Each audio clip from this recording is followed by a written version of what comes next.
Já vejo muita gente.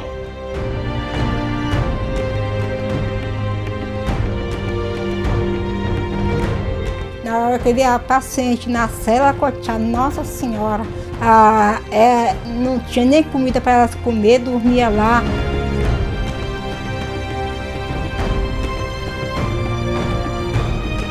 Eles davam choque, né? Prendia na cela. Gente.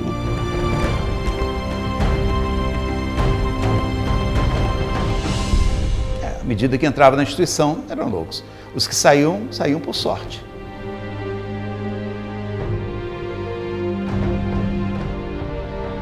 Lavava as mãos e tinha sempre a impressão de que a mão continuava suja.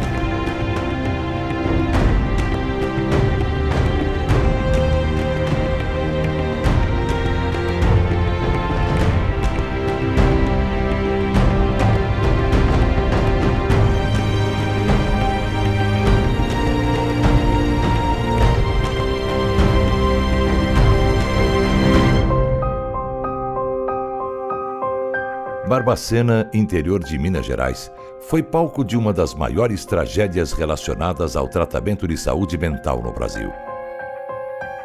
Estima-se que mais de 60 mil pessoas morreram aqui, vítimas de abandono e de outras atrocidades. Um local que passou a ser um depósito de excluídos. Então, tudo aquilo que começa a incomodar a sociedade é encaminhado para a instituição. Então, não só os doentes, mas também tudo aquilo que incomodava. Tanto que, num espaço de 20 anos, de 200 pacientes, ele pula para 5.000 pacientes.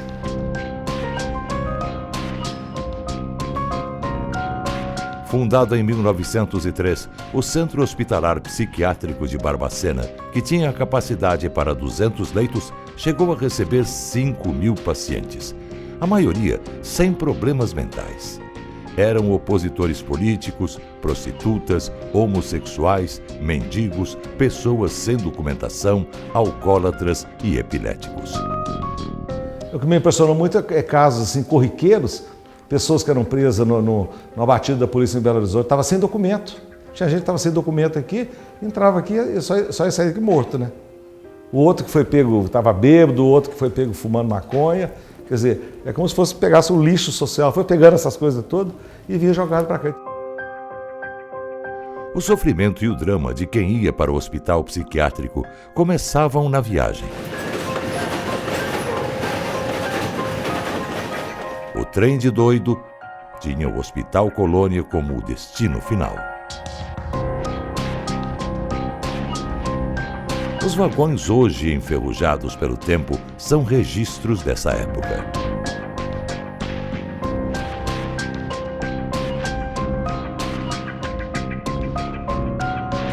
E nesses vagões é que vinham os doentes mentais, que eram mandados em massa para Barbacena. Então isso se lembra muito a logística, por exemplo, dos campos de concentração alemães, que eram localizados justamente onde os ramais ferroviários fossem mais favoráveis. Então a gente percebe aí uma lógica mesmo de envio em massa de pessoas.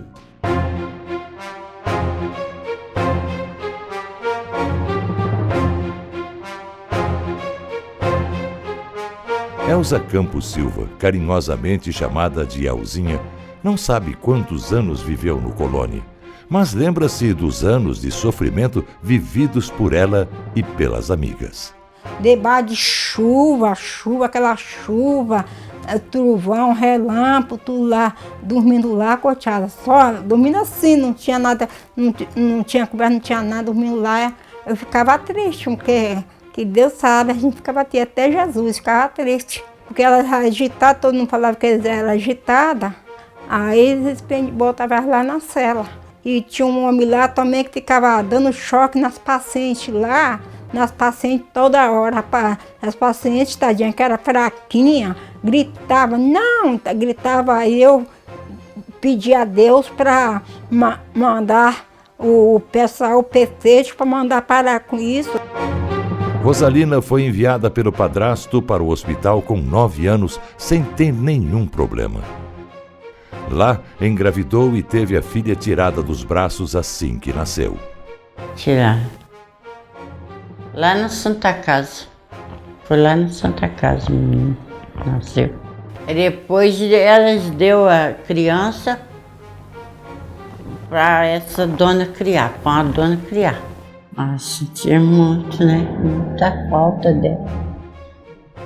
Pensei que ela foi para outro país.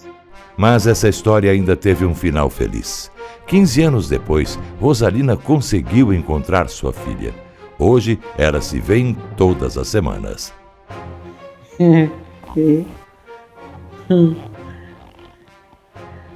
Que alegre. Minha filha. Vejo dia de sábado, de domingo, que elas vêm aqui.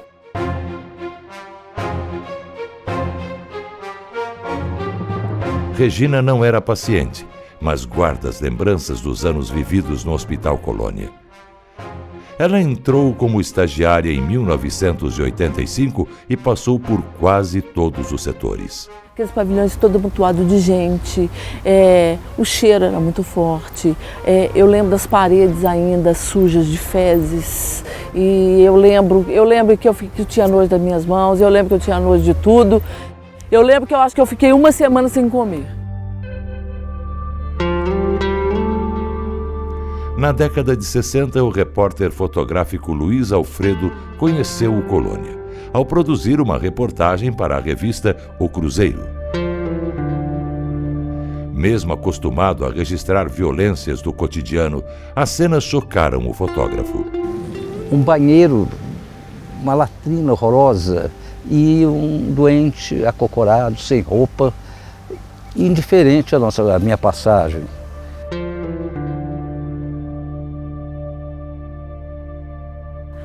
Dali corria a água, o líquido, caía dentro de uma poça, quase que um córrego, e um cano furado e um doente simplesmente bebendo aquela água.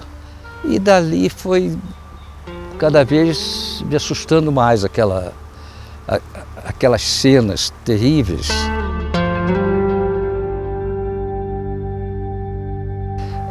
Pequenas celas, apenas o olhar das pessoas ou as mãos crispadas, celas de diversos tipos. As péssimas condições do hospital foram denunciadas também pelo jornalista Irã Firmino, que fez uma série de reportagens no final da década de 70 para o jornal O Estado de Minas.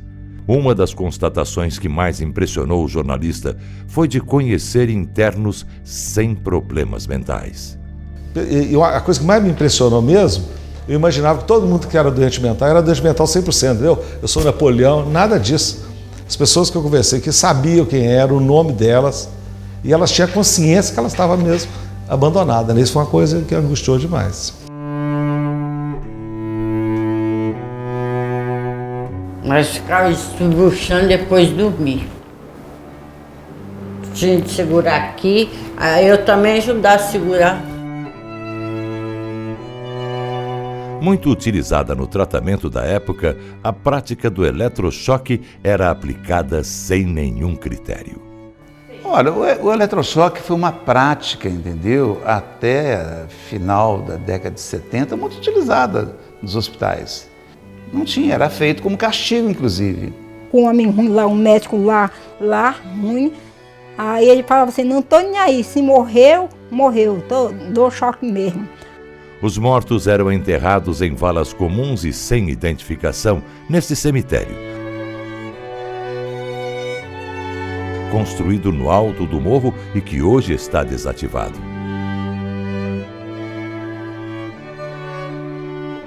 A exclusão continuava depois da morte.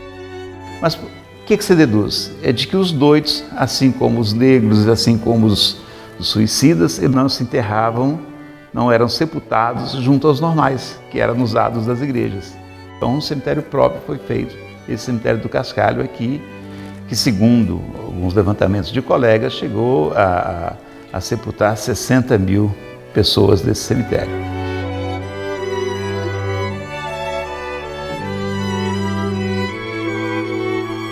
Um Um hospital, aliás, que tinha um cemitério próprio, o ironicamente chamado Cemitério da Paz, porque talvez ali é que chegava a derradeira paz do paciente que era internado para morrer aqui dentro.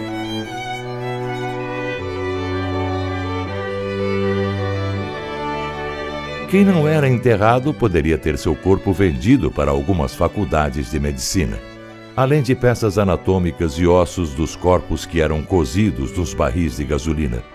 Registros em livros comprovam algumas dessas vendas. Agora, a questão de cadáveres, de venda de cadáveres, é um fato também que vai acontecer mais aí no final dos anos 60, que já é uma realidade desse período onde as faculdades de medicina vão ficar em busca aí das peças anatômicas e normalmente o excluído, o rejeitado é que vai se prestar a esse serviço social de servir como peça de estudo. Então, apesar de que a gente percebe nos cadernos aqui do Hospital Colônia que todos os vendidos tinham endereço e nomes de família. E aí a gente percebe que as famílias é que não se interessaram muito em saber nem o que aconteceria com os despojos dos seus entes, né? Então, componente a mais aí. A gente sabe que aproximadamente 1.800 corpos foram registrados com venda, com preços e tudo, e é um componente a mais nessa história. O hospital colhia muitos lucros quando a função dele especial era manter as salas de anatomia com os cadáveres fabricados aqui. Ou seja, 95% das pessoas que vinham para cá colhiam a morte algum tempo depois e as faculdades de 3 estados, Minas Gerais, Espírito Santo e norte do estado de São Paulo. Não só ossos, não compravam os ossos só. Quer dizer, peças anatômicas, se era possível, fígado, tá? Os ossos eram limpos aqui, quer dizer, tiravam as carnes, enviavam os ossos para terminarem o trabalho nas escolas de medicina. Certamente, o campo de extermínio funcionava bem.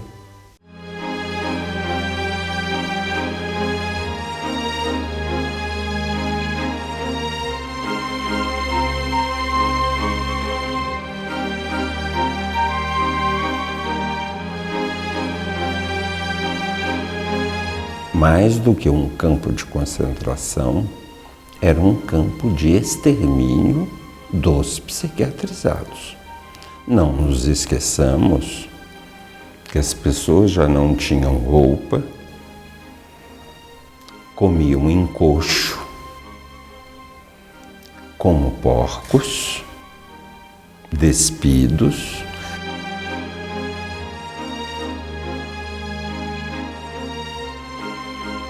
Em julho de 1979, Antônio Simone acompanhou o psiquiatra Franco Basaglia em visita a Barbacena. O médico italiano comparou o Hospital Colônia a um campo de concentração nazista.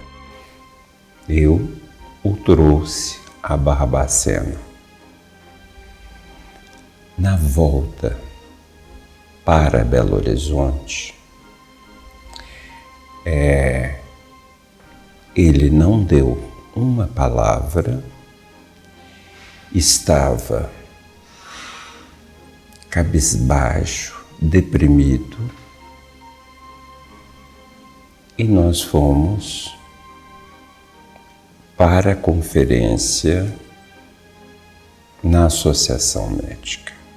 E aí, no jantar, a sós, ele me questiona: olha, de que lado você está? Você é conivente com essa mortandade? Ou eu posso denunciar? Porque, caso eu possa, você me dá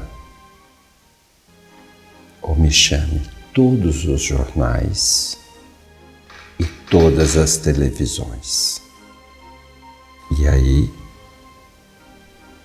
ele coloca que em Minas, em tempos de paz, havia crimes que não tinham sido mostrados há tanto tempo no mundo.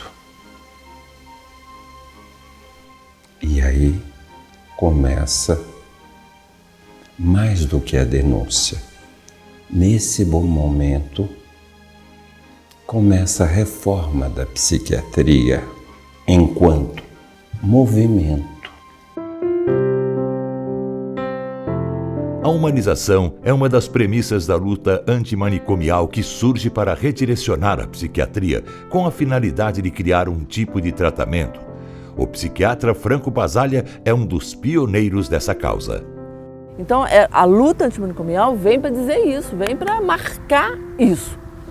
Então, é uma luta mesmo, né? Ela vem para marcar exatamente esse ponto. Olha, não é assim, nós não podemos tratar as pessoas da forma como a gente trata, né? Como estava sendo tratado. Eu acho que isso é o marco da luta.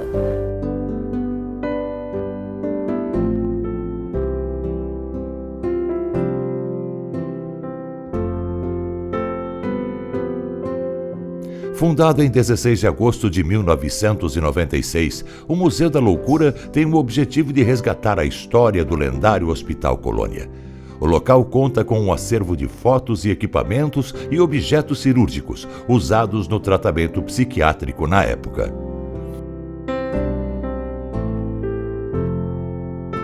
A gente percebe que a grande maioria das pessoas que aqui visitam ficam bastante sensibilizadas, né?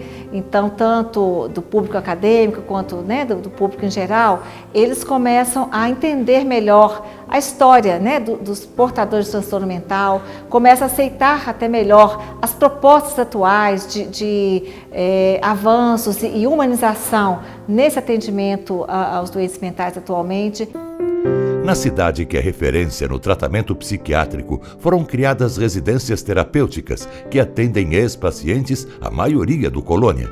O abandono que eles sofreram na época hoje se tornou acolhimento.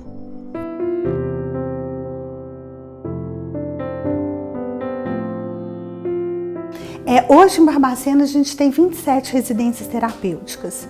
São 151 moradores, mas deshospitalizados já são mais de 250.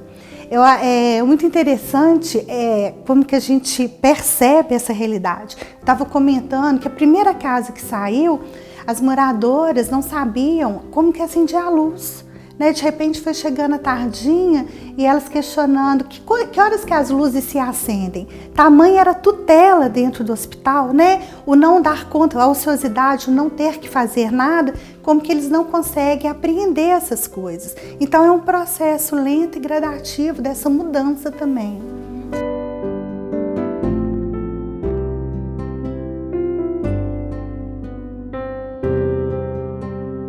Feliz aqui, graças a Deus. E eu não quero sair daqui não. Se elas for tirar eu daqui para botar em outro lugar, não quero sair daqui não. Agora, graças a Deus, eu tenho de tudo. Aqui as cuidadoras mandam comprar carne, a gente compra carne, faz gostosa a comida, bem gostosinha a carne, a cuidadora faz, a gente almoça, tudo direitinho. Eu passei. Já é bonito. Cheio de gente, água, tem um punhado de prédio, de rede. Adelino e Nilta viveram os horrores do Hospital Colônia. Mas hoje, os sofrimentos e as dores deram lugar à felicidade. Casados há 10 anos, eles moram em casa própria e fazem parte dos módulos residenciais terapêuticos. Eu vou compreendendo a leitura dela. É muito difícil. E eu sei tudo, conheço tudo quanto é letra. Leva, compro umas coisas, põe aqui, sofá, televisão, e armário do quarto. E daí quando você precisa de comprar alguma coisa no supermercado, no açougue, ele já conhece nós. As mudanças não aconteceram só nas residências. A humanização no tratamento psiquiátrico chegou também no hospital, que nada faz lembrar dos tempos do Colônia.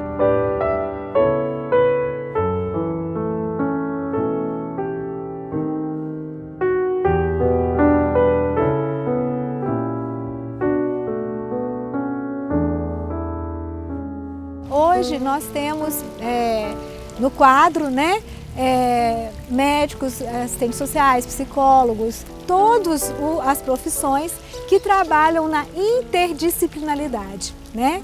Aqui nós temos o nosso modelo assistencial é do projeto terapêutico individual, que é o paciente ele tem uma referência terapêutica e a partir desta referência terapêutica ele é evoluído em relação às questões clínicas, às questões sociais, às questões psicológicas, né? E as questões de possibilidades e de trocas com o meio externo, né? A gente trabalha isso. O tratamento psiquiátrico mudou, mas as lembranças e cicatrizes do passado permanecem na memória de quem vivenciou essa história. Com o acolhimento, fé e esperança, eles reencontraram a vida. Quando vim para a residência terapêutica, apaixonei-me novamente pela minha vida. Hoje estou me sentindo plena em todos os sentidos.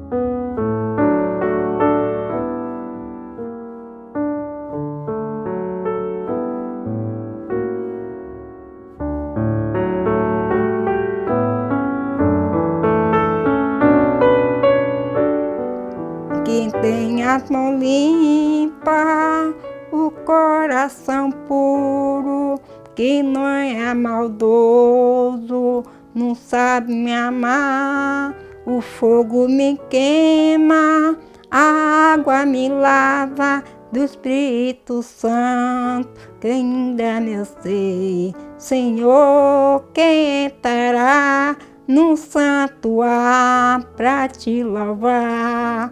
Senhor, quem entrará no santuário pra te louvar?